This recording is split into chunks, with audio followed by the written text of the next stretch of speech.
Assalamu alaikum, grade 6. How are you all? Today we are going to discuss types of operating system and their application.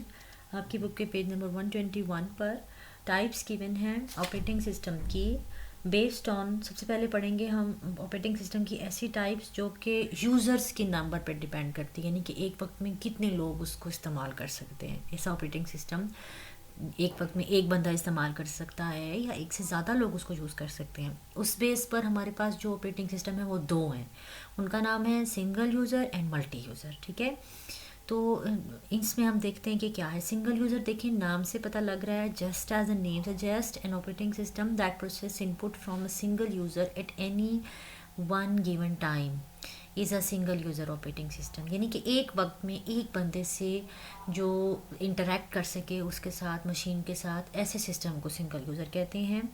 Only one user can connect to a CPU and the CPU will only process the data input given by that single user. एक बंदा CPU के साथ connect होगा, यानी कि एक बंदा ही machine को यूज़ कर रहा होगा और CPU सिर्फ उसी का डेटा प्रोसेस करेगा।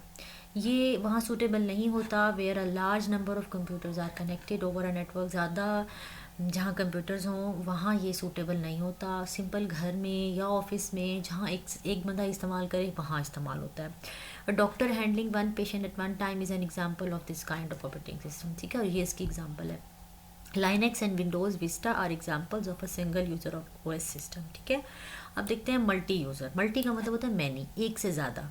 A multi user operating system can handle the request of multiple users eight any one given time. एक वक्त में एक से ज़्यादा यूज़र्स, एक से ज़्यादा लोग इस ऑपरेटिंग सिस्टम को यूज़ कर सकते हैं। Multiple users can connect to the computer and the CPU will process the request of all connected user. एक वक्त में जितने भी उसके साथ यूज़र कनेक्ट होंगे CPU उन सब की रिक्वेस्ट प्रोसेस करेगा, यानी कि प्रोसेसिंग चल रही होगी सबकी कमांड्स पर।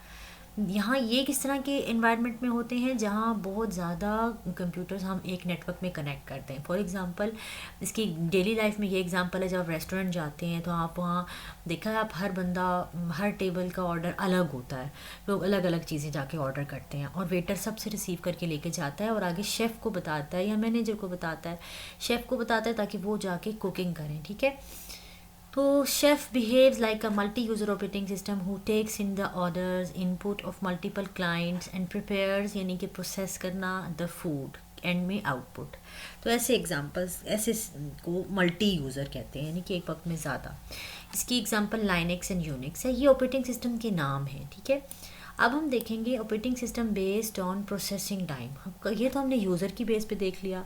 अब अक्सर ये भी होता है कि प्रोसेसिंग सिस्टम की, प्रोसेसर की किस तरह हो रही है। ठीक है, एक वक्त में कितने टास्क कर रहा है। This type of operating system. अब सबसे पहले है टाइम शेयरिंग। टाइम शेयर, इसका नाम से जाहिर है कि इसमें टाइम शेयरिंग हो रही है। This type of operating system handles multiple tasks and uses time scheduling to process the same. All tasks are queued up. Cued का मतलब है वो सबके सब लाइन में होते हैं बेस्ड ऑन प्रायोरिटी की बेस पे किसकी बारी पहले आएगी, और हर टास्क क्यू से वन बाय वन होकर प्रोसेस करता है। Each process is given a limited time amount of time. Her process को एक ख़ास टाइम दिया जाता है, बस वो उसके अंदर प्रोसेस होना होता है। The time gap between the processing of task is so little that it looks like the computer is processing the task together. असल में वो इतना ज़्यादा टास्क इकट्ठे क्यू में लगे हुए होते हैं, सबको एक एक टाइम दिया जा रहा होता है fix. Each task gets equal opportunity for execution and no job is left unattended. सबकी सब प्रोसेस की जाती हैं और कोई भी जॉब अनअटेंड नहीं रहती, यानी कि छोड़ नहीं जाती। Multics and Unix examples are examples of time sharing operating system. Next हम देखेंगे real time operating system.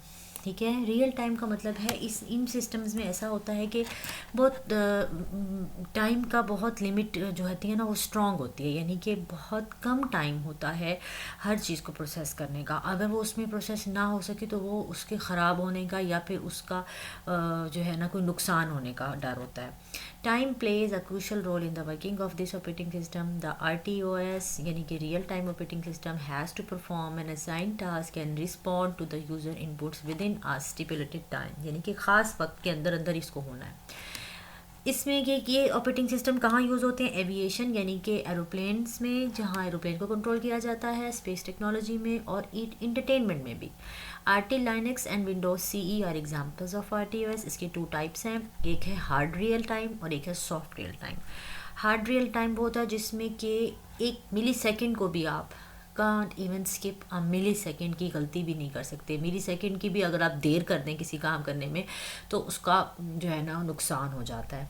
Soft real time में ये होता है कि इसमें थोड़ी सी फ्लेक्सिबिलिटी होती है, आप इजीली उस टाइम को यूटिलाइज कर सकते हो। ये तो हमने देख लिया प्रोसेसिंग की बेस पर और ये सब, ठीक है। अब हमने जो देखना है वो है character use interface operating system based on the type of interface use. यानी कि जिस तरह आप अपने मोबाइल यूज़ करते हैं, घर में देखते होंगे, लैपटॉप्स में, कंप्यूटर्स में आपको आइकॉन्स, आपको इन कलर्स और बार्स और विंडोज़ नज़र आती होंगी, तो ये कहलाता है इंटरफेस, ठीक है। अब पहले था करेक्टर यूज़र इंटरफेस, जिसका नाम कुछ साल पहले कीबोर्ड का इस्तेमाल होता था, बस माउस का इतना यूज़ नहीं होता था और इंटरेक्टिव सिस्टम नहीं था। यानी कि आप तो देखें ना, हम यहाँ क्लिक कर लेते हैं, यहाँ क्लिक कर लेते हैं, ये विंडो ओपन कर लेते हैं, पहले ऐसा नहीं था, ठीक है। एक इंटरफेस था, उसका नाम था करेक्टर यूज़र इंटरफेस। इसमें क्या होता था, कीबोर्ड ही इनपुट डिवाइस थी और कीबोर्ड के थ्रू हम कमांड्स देते थे, ठीक है, और उन कमांड से सब काम हो जाते थे।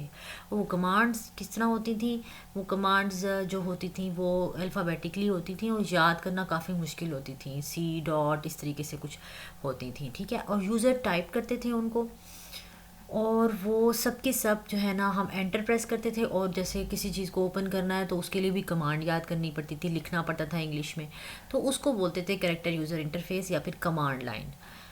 All the command lines are typed in front of a prompt, a symbol displayed on the terminal window, then when the CUI is ready to take a command from the user. इसकी example है DOS और Unix, ठीक है।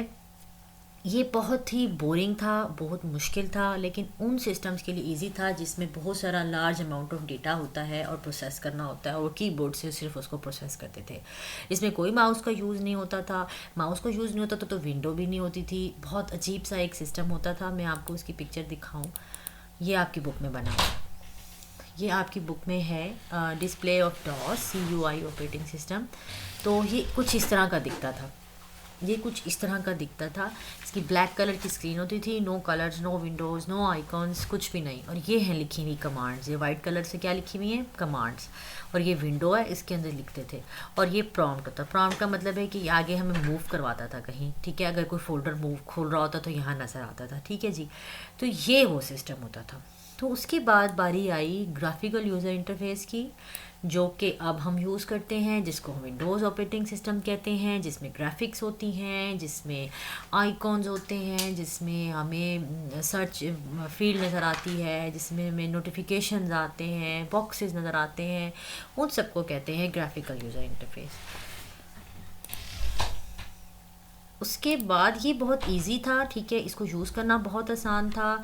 इसमें जो है commands तो नहीं होती, लेकिन जो हम सब कुछ इसमें से माउस से क्लिक करते थे, ठीक है जी। तो इसकी एग्जांपल है Windows OS, Macintosh and Linux. The mouse and the light pen are devices which can be used with the GUI base. GUI का नाम ही इसका है Graphical User Interface, ठीक है। There are a lot of elements of the window operating system. कौन कौन से हैं, input controls, navigation components, information components, ठीक है।